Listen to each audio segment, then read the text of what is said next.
But this X-Files episode shouldn't have had a monster in it. And I watched the X-Files for the monsters. But when it all comes together as a whole, last night's episode, really shot itself in the foot. I know they only have 6 episodes and they want to make an impact, and the monster segments in this episode are scary, and they feature some of the most brutal kills I've ever seen. Now, I haven't watched modern horror movies like The Saw or anything, because I can just barely stand stuff like Lord of the Rings where they briefly slice off an orc's head. Here it's more brutal even than that. I mean, people get ripped in half and it's just kept off screen. I'm surprised it got past the FCC. I'm pretty sure if you put these kills in a video game, you get an AO rating. But that's enough to complain about the rating system. They are effective and they work. And there are some parts of this episode that work. Mulder has one part where he talks to 2 people who are both talking about how much they care about the homeless problem, which doesn't even get me started on the way this country government policies create economic conditions where businesses start to fail, and when businesses start to fail, they lay workers off. Then when you get laid off, you can't pay your bills, so you end up on the street. Then they make it a crime to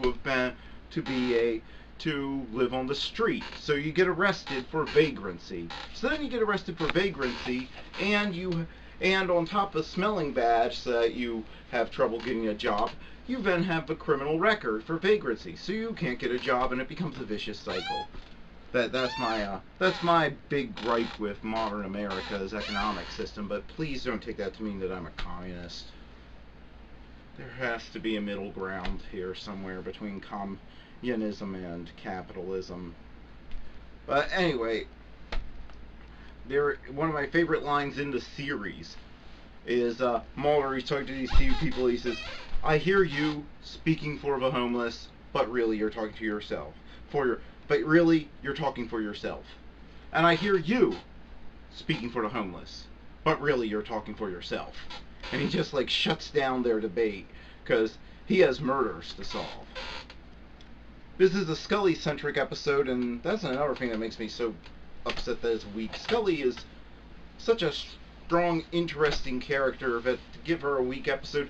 And here's the thing, none of the scenes with her are weak, even though they are a little cliched, and there's a couple of questions I have to ask, like, if her mother was holding out for her estranged son, why coming back into her life, why on earth would she sign a do not resuscitate order?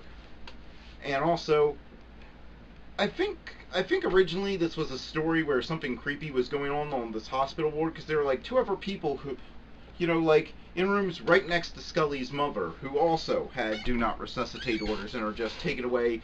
And the people are filmed so that they're really creepy, but who take them away. When they take away the bodies, it's filmed really creepily, and it's like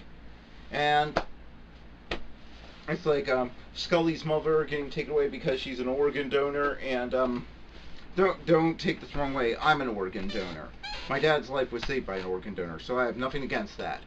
But no, it just seems like there was a creepy story here about, black market organ harvesting or some sort of experiment gone wrong, and that it was shoved in with this story about the homeless and these brutal killings of anybody who goes after the homeless.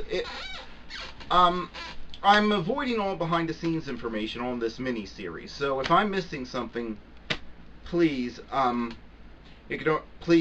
forgive that. But I wanted to avoid all, and I mean all, spoilers. So I mostly avoided the trailers, and except for the ones that came on during football games, and I've ignored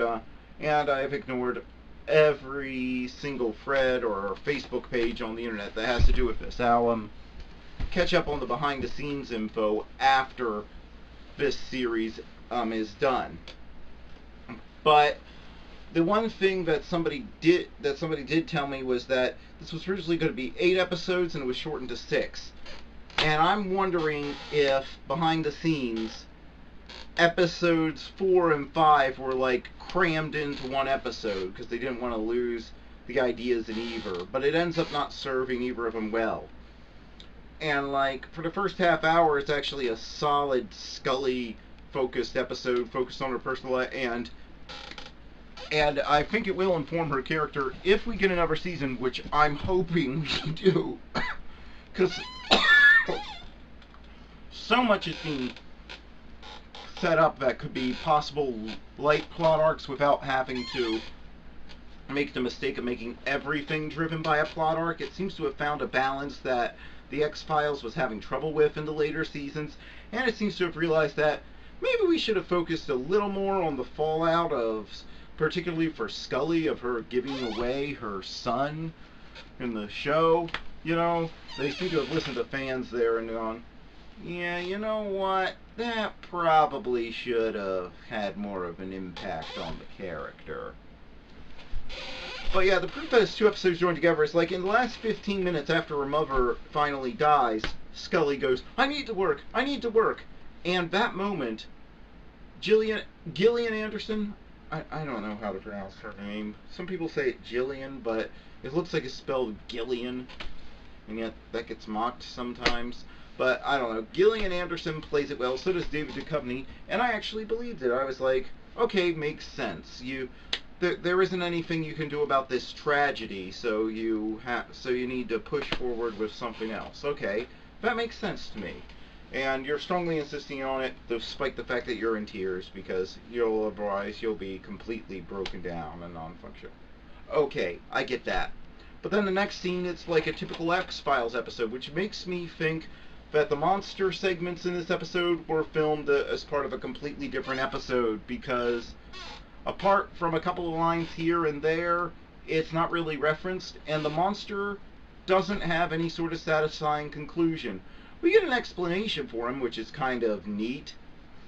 Stuff about ideas coming to life, you know, sort of Forbidden Planet sort of logic, you know, monsters from the id sort of thing. But then the episode sort of ends with the monster making one last kill, Mulder and Scully just giving up looking for him, and they even give up looking for the guy who says he created the monster. They just sort of give up. She scatters her mom's ashes, and that's it. It's a very weak episode. It would have been a strong episode. Either of the episodes making up would have been strong on their own, but I think what they would have had to have done is they would have had to have either done creepy things happening at the hospital where Mulder's mom is being kept. Where Scully's mom is being kept. Have I been saying Mulder for this whole review? It's Scully's mom who's in trouble if I have. Sorry. I'm tired. We have a lot going on at my house right now, so forgive me if I get names turned around. But they would have had to be either that it's totally focused on Scully and her relationship with her mom, which it does a good job, and it's all about getting Scully to the point where I think the only thing that's going to play out in later episodes from this is going to be that Scully's mom's death, and something about Scully's mom's death has caused her to want to find William, her and Fox's son, who she put into hiding. And I don't know, because it seems to conclude, because the episode seems to conclude, because I'll give them this, they didn't go the easy route on this. On every other TV show I've seen in like the past 10 years, 10, 20 years, they go the easy emotional route. Once they have the characters saying, I just want to know he's okay, or something like that, you know, once they have that or over something, they just have them instantly deciding, okay, we'll find them. But no, here they're sticking to the universe, and they're sticking to what makes sense and what is smart, in that she wants to know he's okay, but she also knows that the only way for him to be okay is if no one on the planet, including him, has any idea that he's her son, and that she has no idea where he is. So it's more of like, it does have a pretty downer, heartbreaking ending that lands, but it's just two episodes spliced together, and they kill it. They need either something creepy happening in the hospital, or they needed to be as brave as Star Trek: The Next Generation was when they made the episode Family, which had no science fiction elements in it and just had personal problems being dealt with by the crew. But as is, I cannot recommend this episode. The only thing you really need to know is that there are some emotional events for Scully that might, if the season gets renewed, and despite this below par episode, I really hope it gets renewed, because every show has below par episodes. Even when you're only doing 6, they can still slip by, especially if your order is suddenly reduced from 8 to 6, as appears to be the case with the X-Files. So I hope it gets another one. The only thing you need to know is that Scully may be thinking about looking for her and Mulder's lost son, but that's it. Yeah. So this is slightly below average. It would be much lower on the scale, except that Gillian Anderson is so good in it, and the monster kills are so creepy and gory, and they just go beyond anything I've ever seen on broadcast network television. And they should have broadcast network television can still shock you. You don't have to go to cable to get something really shocking like this. And it's like, it's about, as content wise, it's about as far as I want to go on the shock meter. So yeah, slightly below average, 4.5 out of 10.